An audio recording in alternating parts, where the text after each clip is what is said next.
Cinema ఇండస్ట్రీలో ఇటీవల జరుగుతున్న విషాదాలు ప్రతి ఒక్కరిని కంటతడి పెట్టిస్తున్నాయి. ఇండస్ట్రీని విషాదాలు వేయడం లేదనే చెప్పాలి. బాలీవుడ్ మొదలుకొని మాలీవుడ్ వరకు సినీ సెలబ్రిటీలు, కొందరు టెక్నీషియన్లు మృత్యువాత పడుతున్నారు. ఇటీవల వివిధ కారణాలతో ప్రాణాలు కోల్పోతున్నారు. కొంతమంది గుండెపోటుకు గురవుతుంటే మరికొంతమంది అనారోగ్య సమస్యలతో, మరికొంతమంది అనుకోని ప్రమాదాల వల్ల కూడా మన నుంచి దూరం అవుతున్నారు. ప్రముఖ కమెడియన్ విశ్వేశ్వరరావు, అలాగే క్యారెక్టర్ ఆర్టిస్ట్ వీరభద్రరావు గత నెలలో కన్నుమూశారు. నిజంగా ఎంతో బాధించింది ఈ ఘటన. అలాగే డబ్బింగ్ రచయిత శ్రీరామకృష్ణ, అంతకుముందు మరో హాస్య నటుడు లక్ష్మీనారాయణ కూడా ఈ లోకాన్ని విడిచి వెళ్ళిపోయారు. టాలీవుడ్ కోలీవుడ్ విలన్ డేనియల్ బాలాజీ అందరికీ సుపరిచితుడు. ఆయన కూడా చిన్న వయసులోనే గుండెపోటుతో మన నుంచి దూరం అయ్యారు. తాజాగా బాలీవుడ్ నిర్మాత గంగు రామ్సే కూడా అనారోగ్య సమస్యలతో మరణించారు. ఉగాది పండుగ నాడు రోడ్డు ప్రమాదానికి గురై మాలీవుడ్ నటుడు సుజిత్ రాజేంద్ర అనే నటుడు కూడా మరణించారు ఇటీవల. అయితే తాజాగా మరో నటుడు మృత్యువాత పడ్డారు. ఈ వార్త నిజంగా బాధాకరమని చెప్పాలి.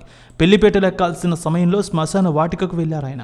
ఛత్తీస్గఢ్లో ప్రముఖ నటుడు కమ్ విలన్ సూరజ్ మహర్ మరణించారు. ఛత్తీస్గఢ్లోని బిలాస్పూర్ సమీపంలో జరిగిన రోడ్డు ప్రమాదంలో మరణించారు ఆయన. ఒడిశాలోనే ఆయనకు నిశ్చితార్థం జరగాల్సి ఉంది. ఆ వేడుకకు వెళ్లాల్సి ఉండగా ఈ యాక్సిడెంట్ జరిగినట్టు తెలుస్తోంది. ప్రమాదం గురించి సమాచారం అందుకున్న పోలీసులు వెంటనే అక్కడికి చేరుకున్నారు. గాయపడిన మిగిలిన వారిని ఆసుపత్రికి తరలించారు. అప్పటికే సూరజ్ చనిపోయినట్టు నిర్ధారించారు.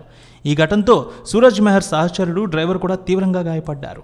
ఆయన మరణ వార్త విని ఛత్తీస్గఢ్ చిత్ర పరిశ్రమ తీవ్ర దిగ్భ్రాంతికి వ్యక్తం చేసింది. 40 ఏళ్ల వయసు సూరజ్కు. ఆయన సినిమాల్లో మంచి నటుడిగా సూరజ్ వయసు 40 సంవత్సరాలు. సినిమా ఇండస్ట్రీలో మంచి నటుడిగా గుర్తింపు సంపాదించుకున్నారు. అయితే ఇటీవలే ఆయనకు వివాహం సెట్ అయింది. ఎంగేజ్మెంట్ జరగాల్సి ఉంది రేపు. ఒడిశాలోని బదాలిలో గురువారం నిశ్చితార్థం జరగాల్సి ఉంది. దీనికోసం ఏర్పాట్లు కూడా చేశారు. అయితే బుధవారం అర్ధరాత్రి ఆఖరి ప్రైసా సినిమా షూటింగ్ ముగించుకున్నారు ఆయన. ఇంటికి తిరిగి వస్తూ ఉన్నారు. తర్వాత రోజు ఎంగేజ్మెంట్ కోసం వెళ్లేందుకు ఏర్పాట్లు చేసుకున్నారు. అయితే ఇంతలోనే ఊహించిన విధంగా ప్రమాదం జరిగింది. ఆయన స్కార్పియో వాహనం బిలాయ్గఢ్లోని సర్పివా ప్రాంతంలో ప్రమాదానికి గురైంది. వెంటనే పోలీసులకు స్థానికులు సమాచారం అందించారు. అయితే అప్పటికే ఆయన మరణించారు. మిగిలిన వారిని ఆసుపత్రికి తీసుకువెళ్లి చికిత్స అందిస్తూ ఉన్నారు. ఆయన మరణ వార్తతో ఇండస్ట్రీలో విషాద ఛాయలు అలుముకున్నాయి.